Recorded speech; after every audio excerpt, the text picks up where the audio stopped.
तुमचं हृदय सुद्धा मृदू मधुर व्हावं लागतं. देवाची पावलं उठण्याकरता हे बघा, मार्बल जरी असला तरी पावलं उमटत नाहीत. जिथे मृदू मधुर हृदय असतं तिथे पावलं उमटतात. नमो माय भाषा. पुरुष अनेक आहेत पण पुरुषोत्तम एकच आहे. ज्ञानेश्वरीमध्ये सांगताना क्षर अक्षर आणि शेवटी पुरुषोत्तम सांगितला. तसा कृष्ण हा पुरुषोत्तम आहे आणि त्या पुरुषोत्तमाचं सगुण साकार दर्शन घडण्याकरता युगन युगम ऋषी मुनी तपश्चर्या करत आले. तपश्चर्या केल्यानंतर जीवनात काहीतरी आश्चर्य घडतं. सोपं नाही आहे परमार्थ. परमार्थ नव्हे लेकुराच्या गोष्टी असं म्हटलंय. हे सत्य आहे, काही चुकीचं वाक्य नाही आहे. पण परिपूर्णतेने अंतःकरणामध्ये जर श्रद्धा असेल तर मला वाटतं सामान्यातल्या सामान्य गोपीला सुद्धा कृष्ण दर्शन घडलं. पण श्रद्धा तितकी निर्मळ, यमुनेच्या पाण्यासारखी निर्मळ, गंगेच्या पाण्यासारखी पवित्र श्रेष्ठतम असावी लागते. आणि ती श्रद्धा जेव्हा प्रवाहित होते तेव्हा त्या श्रद्धेच्या काठावरच एक दिवस सगुण कृष्ण परमात्म्याचं दर्शन होतं. दर्शन कोणाला होतं? ज्यांचे हंडे रिकामे झालेले आहेत आणि भरून आणण्याकरता यमुनेच्या काठी जातात त्यांना.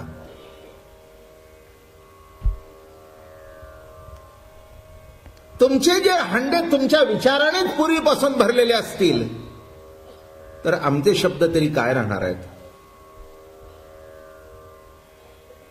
नाही का? म्हणून श्रवणाला येणाऱ्या माणसांनी आपली जरा भांडी रिकामी करून यावीत.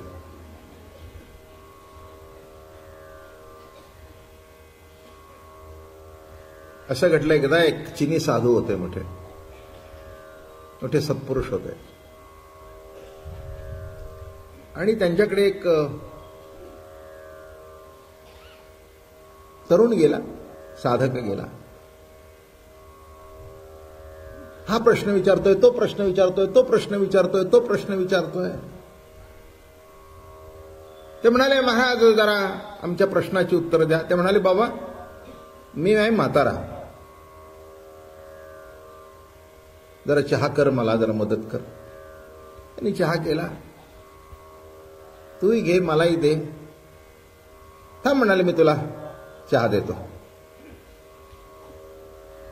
तू आता केलास, मी देतो तुला. अशी कप्पशी ठेवली आणि त्याने ओतायला सुरुवात केली. ओतायला सुरुवात केल्याबरोबर अर्धा कप झाला, पाऊण कप झाला, पूर्ण कप झाला. बशीमध्ये चहा सांडू लागला आणि शेवटी त्या टेबलावरून खाली सांडू लागला. तो म्हणला, महाराज महाराज महाराज महाराज. तो चहा सांडतोय. नाही म्हणले, तुझ्या प्रश्नाला उत्तर देतोय.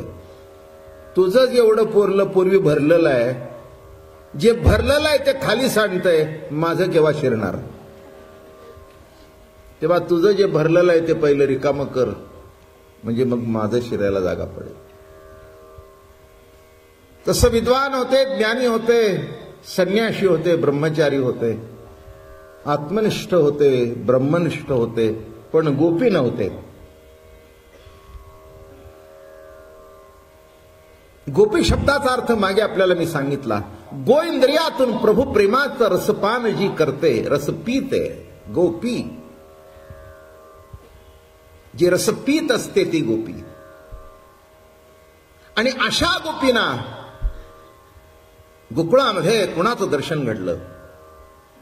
निळोपारा आपल्या गवळणीमध्ये म्हणाले, शुकादिकाची हृदयीचे ध्यान आम्हा जोडले हो न करिता साधन, सहजची पाचारिता येतसे धावोनी, प्रेमे आलिंगिता निवेतनु मनो,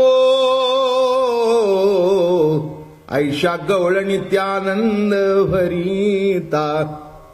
शुकादिकाचे हृदयीचे ध्यान आम्हा जोडले हो नकरिता साधन. खरंच आहे, शुकादिकांच्या हृदयीचं ध्यान गोकुळच्या गवळणींना सहज भक्तिभावामध्ये आणि त्या कारणामुळे ते उपलब्ध झालं. आपल्याला आता रासेपर्यंत पोचायचं आहे. रासलीला ही गोकुळातली शेवटची लीला आहे. त्याच्यानंतर भगवान आणि मथुरेला गेले. रासलीलेमध्ये सर्वांना तृप्त केलं भगवंताने, गोपींना तृप्त केलं. वृत्ती ही गोपी आहे. गोपी कोण आहे आणि ज्या गोपिका होत्या सांगेन मी आपल्याला थोडं थोडं थोडं. श्रुती स्मृती, मोठे मोठे ऋषी मुनी हे सगळे तिथे गोपी होऊन आले होते. लक्षात घ्या, मोठं आश्चर्यकारक घटना आहे. त्याच्याकरता काल एक एक लीला सांगत आपण पुढे सरकलो. काय काय जायला पाहिजे? अविद्येचा नाश, रजगुणाचा नाश. रजगुण नाहीसा झाल्यानंतर कन्हैया माखन चोरी करतो. एक लक्षात घ्या, हे मोठा गमतीदार विषय आहे. मन विषयाच्या मागे जातं. ते का जातं? कन्हैया त्याची चोरी करत नाही म्हणून. कन्हैयाने चोरी करण्याकरता ते मन तितकं त्याच्याशी एकरूप व्हावं लागतं. तेव्हा तो मन म्हणजे लोणी चोरतो, तुमच्या मन माखन. ते मन सुद्धा असं मृदू व्हावं लागतं, लोण्यासारखं. मन कसं व्हावं लागतं? भगवंताचं प्रेम अंतःकरणामध्ये प्रकट होण्याकरता, त्याच्याशी एकरूप होण्याकरता लोण्यासारखं नरम व्हावं लागतं. माखन चोरी केली.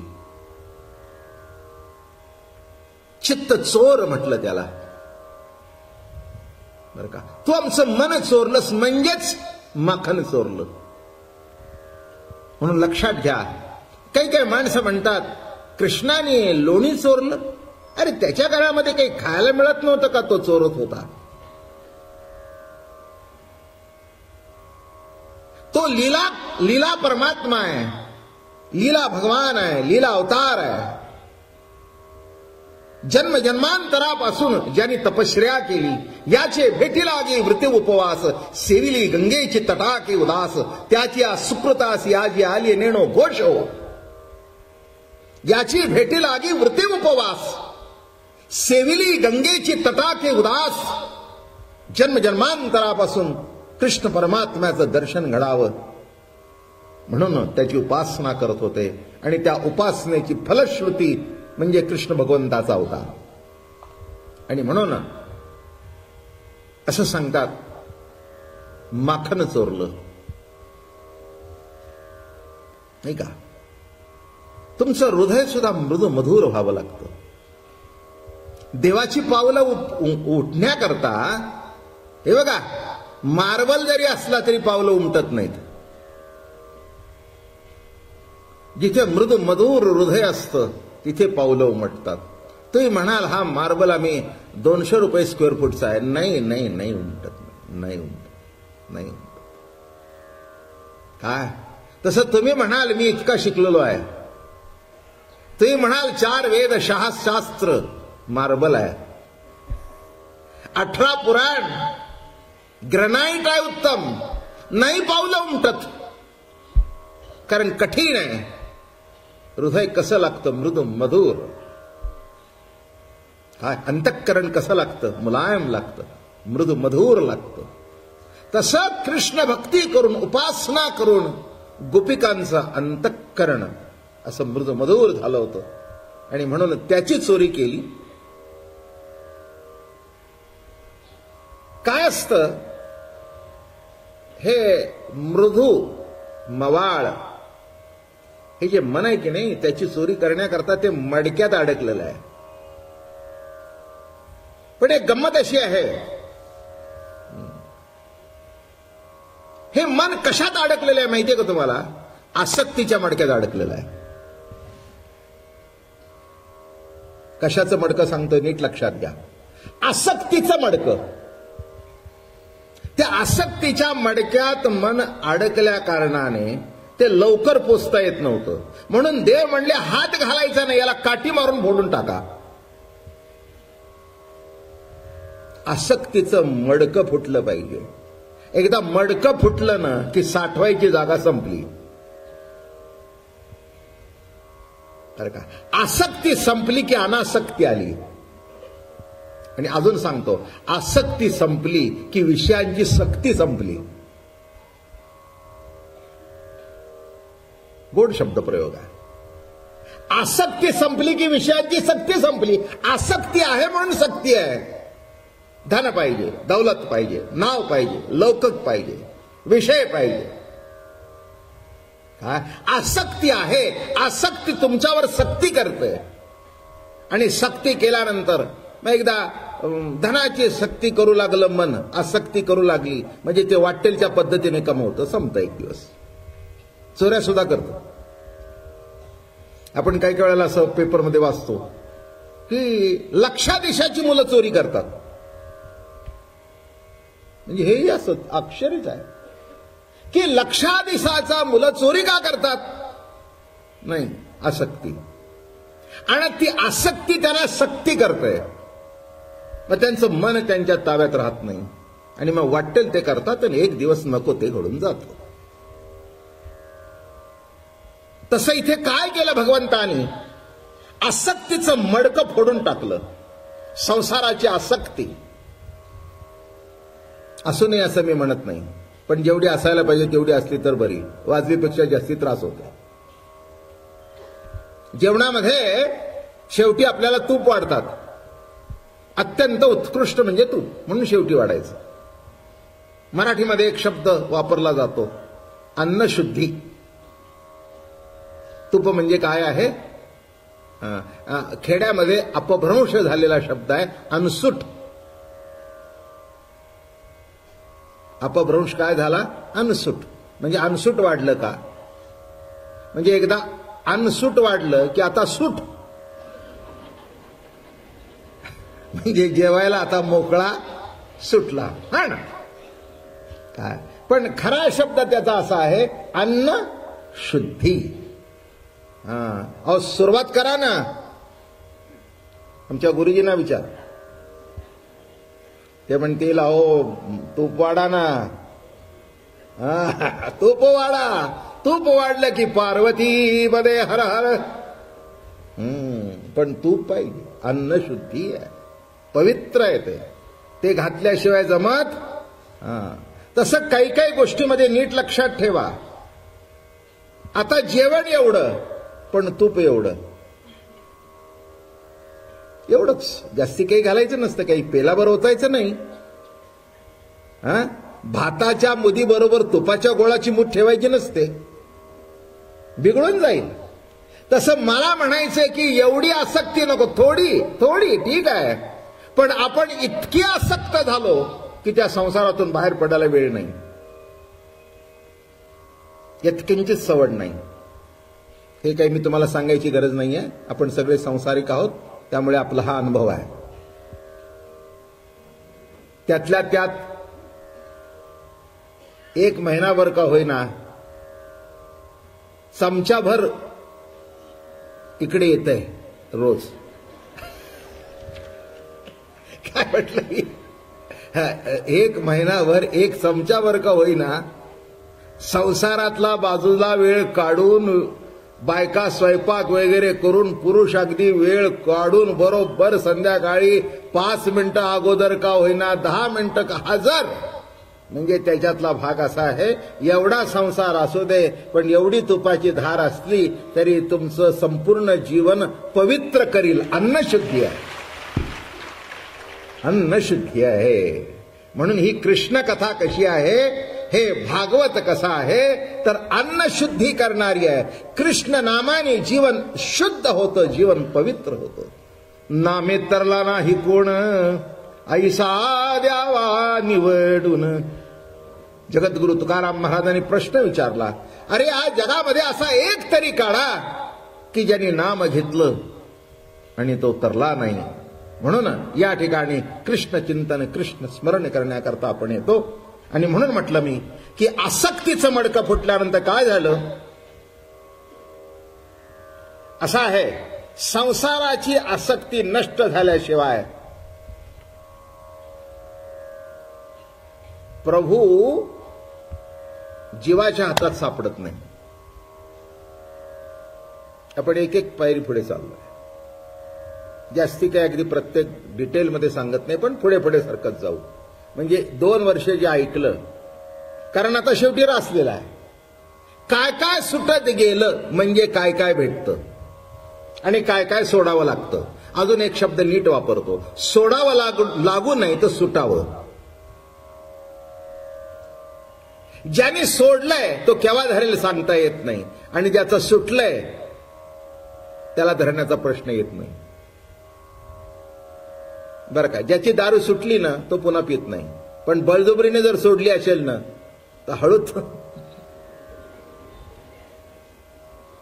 माझं बोलणं कळलं का? तसं आपोआप सुटावं लागतं. काही काही माणसं वैतागातून संसारातून बाहेर पडतात. एक सांगू का, बळजबरीने घडतो तो वैताग. काही काही माणसं बायकोचं जमत नाही, मग म्हणतो मी बायको सोडली. जमतच नाही, सोडली का? सारकर यांचं स्वागत सुवर्ण सहकारी बँकेचे संचालक माननीय श्री विलासरावजी भुजबळ हे करतील.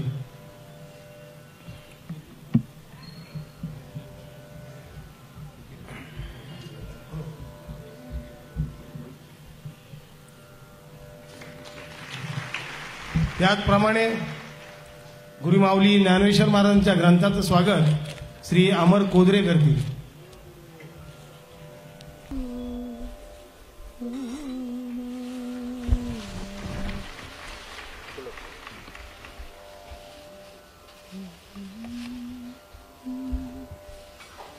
वरदे हरिविठ्ठल श्री ज्ञानदेव तुकाराम ज्ञानेश्वर महाराज की जय.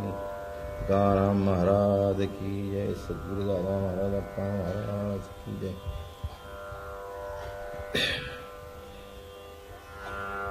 कृष्णमूर्ती होय गे कळो आली सोय गे.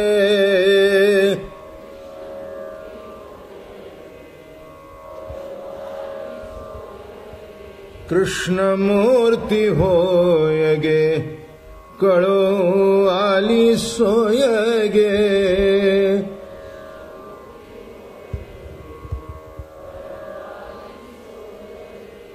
प्राणाचाही प्राण पाहता सुख सांगो काय गे.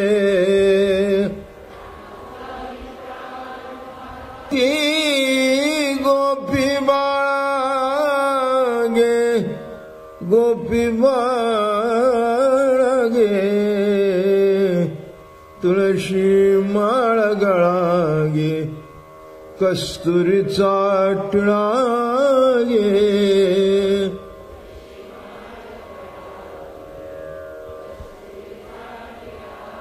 पितांबराची कास गे कसिली सावकाश गे.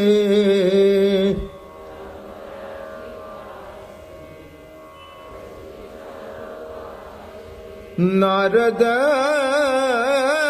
तुमर गायन गाती.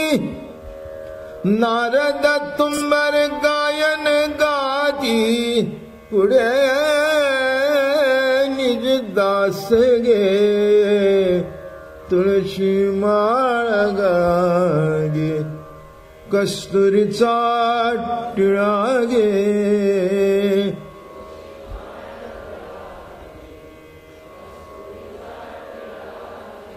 भक्त कृपेची माय गे ओळखो आली मिठाई गे.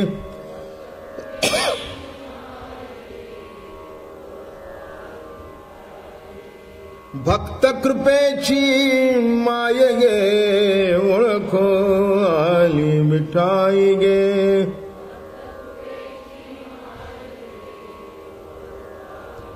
एका जनार्दनी विठ्ठल जोडियले पावगे एका जनार्दनी विठ्ठल जोडियले बायगे तुळशी माळ गळागे कस्तुरीचा टिळागे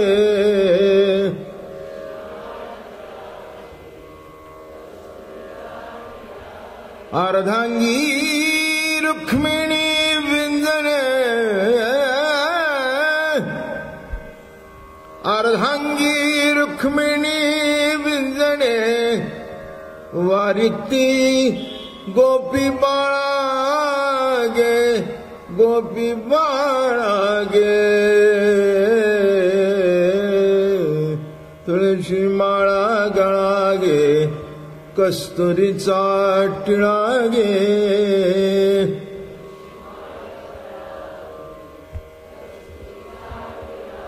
पुंडलिकावरदे हरिविठ्ठल ज्ञानदेव तुकाराम ज्ञानेश्वर महाराज तुकाराम महाराज सद्गुरु दादा महाराज नमो माय भाषा